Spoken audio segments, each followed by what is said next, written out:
everybody. That one went out for Nicholas. It was a request. I've never played that song before. Anyways, apologies to Elton John. I love that song. I guess that's why they call it the blues. And I have to tell you guys, this is probably the lowest point of our organization. Probably maybe not the lowest point. It's a low point, ladies and gentlemen. Ed's on hiatus. I think there's a reason why, by the way. We came so close last session to actually solving this problem, the student loan problem. By the way, welcome. We're Student Loan Justice. We're the oldest, largest grassroots group in the country fighting only and absolutely for student loan justice. We've been featured on 60 Minutes and all that stuff. We got it going on, guys. We know the student loan issue. We came so close last session to finally getting the Democrats to do what they promised to do for many years and return bankruptcy rights to student loans. Nobody wants to file for bankruptcy, least of all you. We've got to get the threat of bankruptcy back on our side before anything good is going to happen, guys. And hopefully you can kind of tell, like this Biden loan cancellation thing, it was fake to begin with. It's fake now. And whatever way the Supreme Court goes, it's still going to be, pardon my French, a dog shit proposal. Quite frankly, all federally owned student loans should be canceled. The entire lending system should be canceled. This thing is finished, guys. It's a catastrophic failure. There's no saving it. And there should be no saving it. And we're a fairly nonpartisan group. Whether you're a Democrat or a Republican, you're very welcome here. We hate both parties at this point, I have to say. I'd say maybe a libertarian group. I don't know what we are. But what I do know is that we're dealing with a uniparty, and they're very good at fighting an info war against us. We, at this point, are tired of both the Democrats and the Republicans, kind of in different ways. But that all just goes to say that we're in a low point right now, guys. We just are. Our best shot was last session. Democrats have been promising for many years, a decade actually, almost, many years anyways, to return bankruptcy rights to student loans, as the founding fathers called for, ahead of the power to declare war in the Constitution. So the Democrats betrayed us, guys. They had a great bill. We even made a documentary. Well, somebody actually even made a national documentary about this very, very fight, this very struggle that we were in last session. Dick Durbin, it was a very big deal. It's in fact, you can see it. Oh, wait, I don't have it. You can see it on the Peacock Network. It's called Lone Wolves, Loan. Check it out. But the Democrats betrayed us, guys. They were kind of the good guys in this fight. The Republicans were kind of the bad guys. But I'm here to tell you guys, that whole thing is just nonsense. This whole issue has been child-proofed or swamp-proofed by the student loan swamp. So whichever way this Supreme Court case goes, we're pretty much, it's just not that important, guys. If you have $10,000 or less, yeah, okay, maybe it's kind of important. Or $20,000 with Pell Grant, okay. I don't think that's even a few people on our group. I think the vast majority of people on our group owe far, far more than that. As long as the leverage of bankruptcy remains gone from these loans, we will be over a barrel forever, ladies and gentlemen. That's the most important, most true thing that I will say to you tonight. I don't care if you don't want to file for bankruptcy. Nobody wants to file for bankruptcy. We've got to have the leverage returned to us as it exists for all other loans. That is the core of student loan injustice.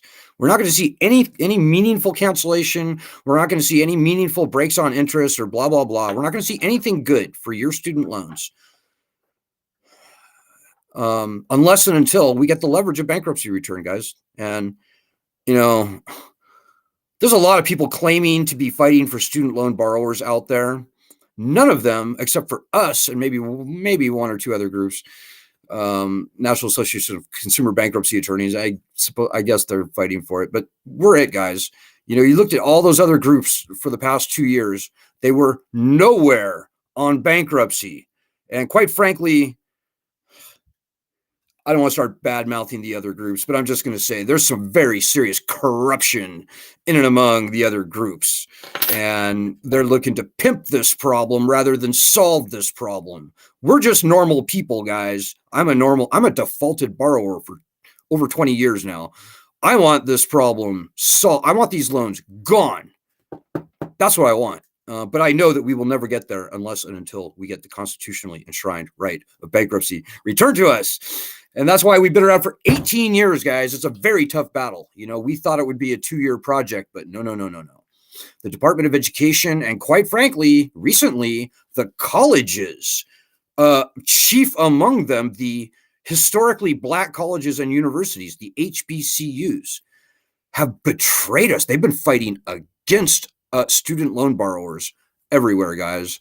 This bankruptcy bill that we had going last session, at the last minute, the HBCUs stood up as a group and opposed the bill. And that ostensibly is why Senator Durbin never advanced the bill. Now, I still blame Dick Durbin because he had all the votes he needed to get that sucker through committee and through a full vote in the Senate. But he decided not to. And quite frankly, I think there was other colleges involved. I think they used the HBCUs as kind of a Teflon, like a shield, for whatever reason. But so I think that happened. Shame on all of the colleges, by the way. Shame on the HBCUs. You know, and the cruel irony with this is that African Americans are hurt so much worse than normal, than average, than typical. As I said, I'm a defaulted borrower, so I feel all the pain of the defaulted borrowers everywhere out there. But, you know, just turn on your TV and look at all these crappy for-profit colleges. Who do they advertise to? They advertise to people of color. They just do. So, you know, it makes absolutely zero sense to me why the HBCUs would go out of their way to oppose returning the constitutionally enshrined right of bankruptcy to everyone. But, you know, we've been watching this problem unfold for many, many years, guys. And I can tell you there's some very dirty things going on in Washington, D.C. The for-profit colleges have gone to great lengths. And quite frankly, I think the for-profits are probably propping up the HBCUs. I think many of the nonprofit colleges really don't want bankruptcy taken away from these loans. I think a huge, vast network of elitist liberals and conservatives and liberals, believe it or not, people like Deanne Lunin, for example, secretly, they do not want to return bankruptcy to these loans. And that's just disgusting and obscene and horrifying in every way. So anyways, we're a group without a party, ladies and gentlemen. So having said that, we have a good, strong week to look forward to, hopefully. With any luck, a good bill will be coming out from Dick Durbin again in the Senate that will return bankruptcy to student loans. Oh, by the way, the seed of the college's opposition to this legislation is that there's a clawback provision in the bill that requires the colleges, at least on paper, to reimburse the government of up to half the original amount borrowed. So, you know, like Vanjie originally borrowed 25 grand. She's repaid $100,000. She still owes $132,000. Well, if she was to discharge her loans in bankruptcy, and very few people will actually probably file, very few people should have to file. But at least on paper, the college would be responsible to pay back up to half. It's a sliding scale. So the most that the college would have to pay is like $12,500 for Vanjie's loans, or $13,000. But guys, I'm here to tell you, all those penalties that are at least on the books active against the colleges, they are never enforced. They're never enforced. There was a thing called the gainful employment rule that came around over a decade ago. It was a paper tiger. The Department of Education never wanted to enforce those penalties, and it never did. And lo and behold, the gainful employment rule is just a cruel joke. It never came to anything. It was just one huge, massive waste of everyone's time. So, ladies and gentlemen, I'm telling you right now, the colleges have no real concerns, and they know that. The colleges know far better than I do what kind of kid gloves they get treated with at the hands of the Department of Education. So I'm not a conspiracy theorist. I think there's other things going on there, but whatever. I don't want to overthink it. What I do know is that we are going to continue to pursue our legislation in the best of good faith until it becomes obvious that Congress has no intention of actually passing this legislation. And I believe, I'm pretty sure that that moment of truth will reveal itself, or that truth will reveal itself sometime this summer. Like the Republicans now, it's going to be way tougher than last year. It was going to be way tougher this year than it was last year, guys. The Republicans have control of the House. The Republicans have got to pass a bill in the House, much like the bill that we had last session. It's totally doable. I mean, some very prominent Republicans like Matt Gaetz, Glenn Grothman, and other conservatives in the House of Representatives and in the Senate, Josh Hawley and John Cornyn, they've all signed on to this legislation in the past. So we have very good reason to hope that we'll be successful. But, guys, after what happened last year, once bitten, twice shy, dudes. We're going to be able to tell with any luck, or no luck, really. We should be able to tell by summertime whether the Republicans are going to do anything for us or not. We may have to get very radical, guys. We may have to do something very extreme. Never illegal, obviously, but there's a lot of things that we can do as a group within the confines of the law. We have way more power than you might think, ladies and gentlemen. Like, if you're losing sleep over your loans, you should know that literally 85% of all all federal student loan borrowers, certainly, probably about the same for private loans, 85% of all borrowers were never going to be able to repay their loans. That's 38 million out of the 43 million federal student loan borrowers, and throw in another 6-7 million private student loan borrowers. We're talking 45 million people losing sleep tonight over their student loans. That is strength, ladies and gentlemen. Now, we on this group have managed to attract about 1.4 or so million people through our petitions and our other platforms. But ladies and gentlemen, that's just a number on a page. Like, on any given day, I don't see more. Even at the height of last year, I didn't see more than a few thousand people helping us last year, like doing our daily actions and stuff like that. Like no more than a few thousand every day. We need, if we are going to solve this problem, which is your problem, if we are going to solve it, we're going to need a far higher number of people helping us day in, day out. So on that note, I want to give a shout out to Jackie Abron in Texas, and Lisa Ansel in Los Angeles, and Aaron Root, and another very strong guy in Utah, Nicholas Linky. These people have managed collective, and me, I guess. Me. We all have gotten letters to the editor of our newspapers published over the past 3 weeks or a month. Jackie has gotten, I lost count with Jackie. I think she's well over a dozen now that she's gotten published in newspapers across the state of Texas and nationally, actually. That's very strong, guys. We need you. If you forget everything I say tonight, remember this. You need to make it your mission to write a letter to the editor this week, before the end of the week.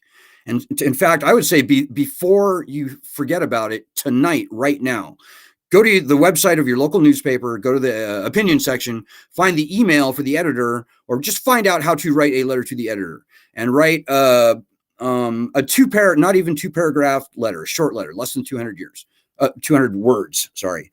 And just make it say something like this. The federal student loan program is an unconstitutional, predatory monstrosity. Nearly every standard consumer protection, like bankruptcy and statutes of limitations and others, have been removed from these loans, and they've given the federal government and its contractors a license to steal. The loans have been weaponized.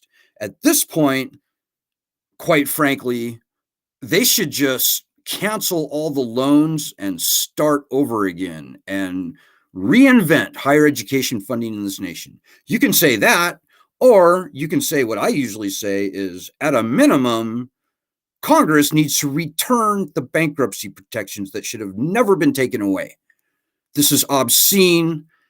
It has no place in our country. So say something like that. You can rewind this video.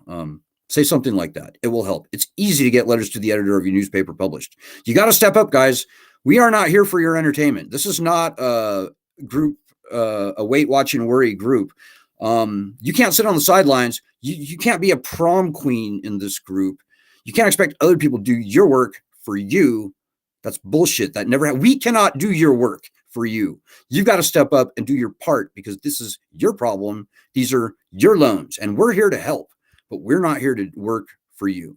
And neither are you here to work for us. You're working for yourself. And when everybody pitches in and does their part, which is easy, we will win. Can you imagine if 1.4 million people wrote letters to the editor tonight? Like, what would happen? That would be national news. It would be like, it would be crazy. If even 10% of our group, if even 140,000 people a day were doing, for example, our daily actions, which you can see right there, we'd be done. It would be a tidal wave. It would be something that the Congress and the country has never seen before. That is how much power, that is how big the muscle is that we on this group have to flex. You need to take that seriously, and you need to help us flex it. Now, to everybody out there who's been doing the work, I salute you. We're the fucking pioneers on this. We do not get distracted by the nonsense and the noise. We know how to solve this problem. This problem gets solved starting with the return of bankruptcy rights. Until then, we're going to see nothing but bullshit from the student loan swamp. And shame on those other groups, by the way. I just have to say, you should, if you're in any of those other groups, you should be asking them the very tough questions like, why are you not fighting for bankruptcy? Are you an idiot? Like, they make a pretty penny on this, I suspect. I know one of the groups literally sells its members out. They sell them to loan sharks, the consolidation people, the rehabilitation, the debt coaches. It's just the most disgusting thing in the world. One of the other groups actually does deals with the collection industry.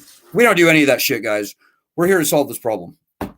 That's it. And what is going to solve this problem aren't people on the internet like me. They're people out in the world like you sitting there who actually decide to stand up and fight this, which is, I would say, is the gravest financial injustice in modern U.S. history. I think that's true. What else can you say has harmed and threatened to ruin and even ruin the lives of not just tens of millions of people, but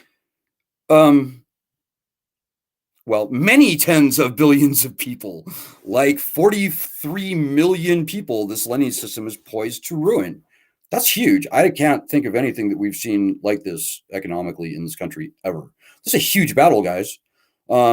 But don't expect anybody to pull your weight for you. So anyways, I'm going to look for your comments right now. Very important announcement. Please, dudes, pitch in for our SLJ van, if you would. I've got to ask. We're trying to finish this fundraiser. We're over halfway there. We knocked out the first half in like the first 10 days of this fundraiser. We need to replace the SLJ van. Our current SLJ van is toast. It's dead. It's fried. It's not coming back. We've got to be able to hit the road, guys. So if you would please pitch in for that van. It's a GoFundMe thing. So nearly 200 people have already donated, like over $4,000. We still need another couple hundred people to donate around $20. Don't make me beg, guys. This is a hard enough battle to fight as it is without having to beg and scrape for nominal funding to keep us functional. And this group will not exist, literally will not exist, if more people don't step up. And that's another reason why this is a very low point in our organization, by the way. We knew this was going to happen. It was a huge letdown from last congressional session, but hey, we're not going anywhere, guys. No matter what, we're not going anywhere. But if we fail to be able to pay our basic bills, like utilities and stuff, and phone and internet and vehicles and stuff, we're just not going to be around, guys. So if you appreciate all that this group has done, and if you're new to the group, we are the reason for the bankruptcy legislation that we've seen over the past 10, 15 years. We are the reason that they're even talking about student loan cancellation by executive order. That whole idea started on this group with the people who did the hard work in this group. Way before anybody was talking about student loan cancellation by executive order, we were calling for it loudly and proudly. And the first few months were very rough, but I'm here to report that now, after Elizabeth Warren and Chuck Schumer embraced the concept, co-opted the concept, and ruined it, I might add, hey, lo and behold, we now have a sitting president who has announced a student loan cancellation. So that's pretty cool, but it's meaningless, guys, for all the reasons I mentioned earlier in this live stream. But anyways, this group is worth having around, and I hope that you agree. And it would be a real tragedy if we had to abandon this fight for lack of the relative nickels and dimes that we have to raise just to keep ourselves viable. So okay, guys, I'm finally looking for your comments right now, and I'm sorry to be lagging. I'm hoping that our legislation will come out this week. So I'm finally looking for your comments right now, and I'm sorry. I would bet it will come out. If not this week, I would bet it will come out next week. So Lisa says, define radical. No fear here. I'm going to leave that open for a few months, Lisa. It's important that we battle in the best of good faith right now. So I don't want to start planning for the worst just yet. And I truly hope and I truly expect that both the Democrats and Republicans will come together and do the right thing at long last. They have every reason to, and very few reasons not to. But for the undue lobbying by companies like SoFi and the Department of Education and that whole swamp network, Nelnet, via, and an endless list of originators, collection companies, guarantors, servicers, you name it. But for those bad people, this problem would have been solved years or even decades ago. Lisa Ansel says, hi, Uncle. Let's take this fight across the country. Yes, that's what the van's for, Lisa. Is our van. We traveled all through all 50 states. Over 18 years, guys, we've put somewhere around over 40,000 miles on. It started out as the SLJ RV, and that just got too expensive. And then it was the van, then the van. Now this is going to be the third SLJ van. Yes, let's take this fight around the country. It really helps. Especially coming up, being in Iowa, starting late summer. Very important that we get there so that we can be eyeball to eyeball with the candidates. It was our meetings with Bernie and with Joe Biden and Elizabeth Warren. We got to know Bernie really well too, by the way, but it was our meetings with Elizabeth Warren and Joe Biden that culminated in them including the return of bankruptcy protections into their presidential agenda in the first place. And that really dominoed into meaningful legislation. And as I said, it was our petition calling for student loan cancellation and us pushing that petition in Iowa among and around all the candidates that I think fomented the Elizabeth Warren and Chuck Schumer embracing the concept. I would say they stole it from us and they ruined it, but whatever. No, we wanted that. So Lisa Ansel says, when the bill is reintroduced, God willing, we need to screen lone wolves with greater visibility across the country. Yeah, I agree with you, Lisa. Yeah, totally. And again, go to the Peacock Network, check out Lone Wolves, LOAN Wolves. Hey, Aaron's with the site. Lisa says, Republicans actually want the colleges to have some skin in the game with these clawback provisions. Yes, true. And frankly, I agree. Bankruptcy is a very conservative, consistent argument to make. Keep this in mind when writing letters to the editor. Yes, Lisa got a letter published in the Los Angeles Times, by the way. So Lisa knows. We have a very strong conservative argument to make. We're fighting a big government, red state wrecking, college enriching monstrosity. And no true conservative should be supporting this federal student loan program. They just shouldn't. Whether they're a MAGA conservative like Josh Hawley, or whether they're kind of a more establishment conservative old boy guy like John Cornyn in Texas, both of those guys supported our legislation last year, by the way. No true conservative should be fighting us. Matt Gaetz knows this. Certainly not on the bankruptcy issue. On the loan cancellation issue, it's just ridiculous. The The Democrats purposely grabbed that concept and made it into a partisan food fight. And that was smart of the Democrats, by the way. It was loan cancellation, which saved their ass during the midterm elections. It was the prospect of loan cancellation that won Joe Biden the presidency. I kid you not. I mean, you can maybe point to other things in a close election, I realize, but I'm telling you guys, 43 million distressed student loan borrowers in the country. That's enough to damn near elect a president outright. Think about that. You know, if we were an army, we would literally be nearly 10 times larger than all the standing armies in the country. Is that right? Maybe not quite that big. There's only around 5 or 6 million soldiers in the entire world, as I understand it. So if we were an army, we would be probably around 8 times larger than all of the standing armies in this country combined. I could be wrong on that. I'm gonna have to check that stat. I may not be far wrong though. I don't think there's more than about 10 million soldiers in the country.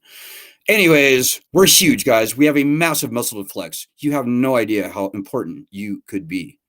But we need you helping with us. We need you to get off your ass, because the fact that we've been here for 18 fucking years, pardon my French, should be clear evidence that more people, including and especially you, if you're not doing anything, need to get off your ass and help us solve this problem. We cannot pull your weight for you.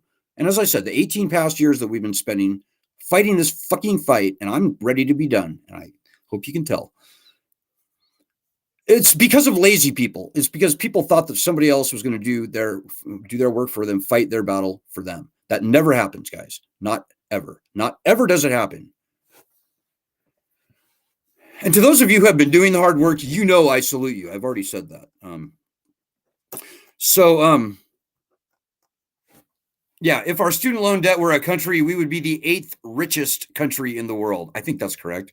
I know we'd be like the 23rd largest population size country.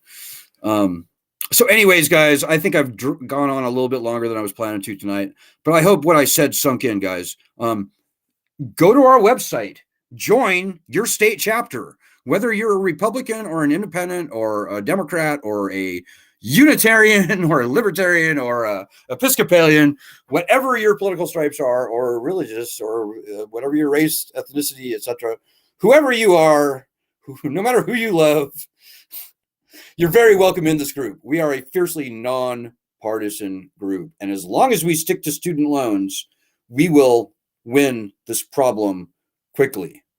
And that's how we've been managed. That's how we've managed to stay around for so long. We are pushing both parties, and we always will. If you hate Democrats, well, then push them even harder and do it with a little meanness in your voice. If you hate Republicans, yeah, well, then put a little anger into your tone. That's fine. You got to put your passion and your back into this fight, because remember, guys, we do not deserve this shit. We don't have to put up with this shit. We're better than this. We're a better country than this. The founding fathers are on our side. The Constitution is on our side. And 43 million other people in the country would be on our side if they knew about us. So tell everybody you know about us, please. Yeah, you got to pull your own weight in this group. You got to put your own time in. So, all right, guys, I'll be back on Wednesday. Ed, our fearless co-leader, is still on sabbatical. We love you, Ed. Wish you well and look forward to you returning. If you've never done anything for this group, do a week worth of our daily actions. You can see the link right there. So I'll see you on. I may see you tomorrow, but I'll certainly see you guys on Wednesday. So good luck. Please donate for the van. Godspeed. And God bless everyone.